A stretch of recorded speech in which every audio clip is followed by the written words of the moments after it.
Ready? Start.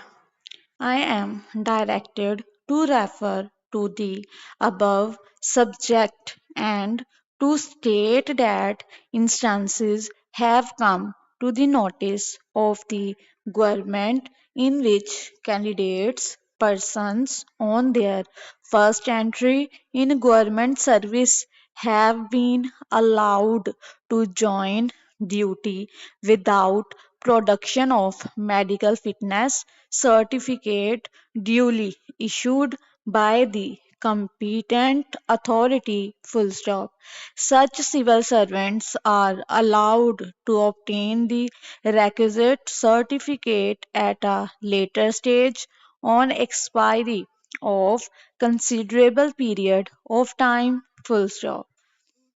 In this connection, attention is invited to Rule 21 of the Punjab Civil Servants Appointment and Conditions of Service Rules, 1974, which provides that a candidate for appointment must be in good mental and bodily health and free from any physical defect likely to interfere in the discharge of his duties. Full stop.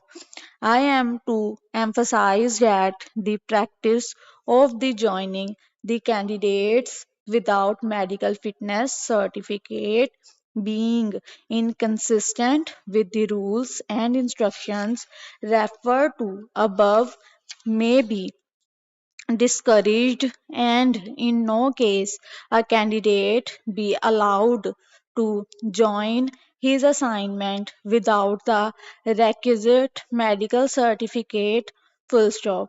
I am directed to refer to subject noted above and to say that a question has arisen as to the status of leave availing full stop.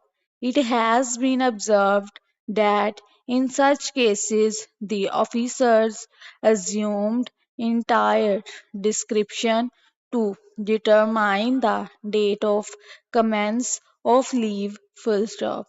Some civil servants take weeks or months from the date of sanction and sometimes the leave is never availed full stop. This practice frustrates the whole process of making alternative arrangements during the sanctioned leave full stop. The matter has been considered full stop. It may be emphasized that the option to determine the date of commencement of leave exercised by the applicant is subject to the approval of the leave sanctioning authority full stop. Sanctioning of leave, therefore includes the sanctioned period of leave, including the date of its commencement and expiry, full stop.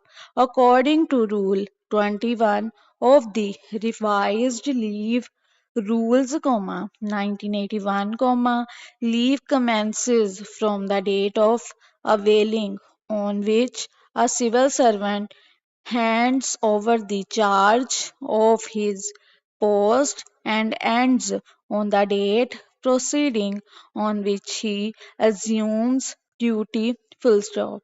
These dates are therefore required to be mentioned in the leave sanctioning explicitly full stop.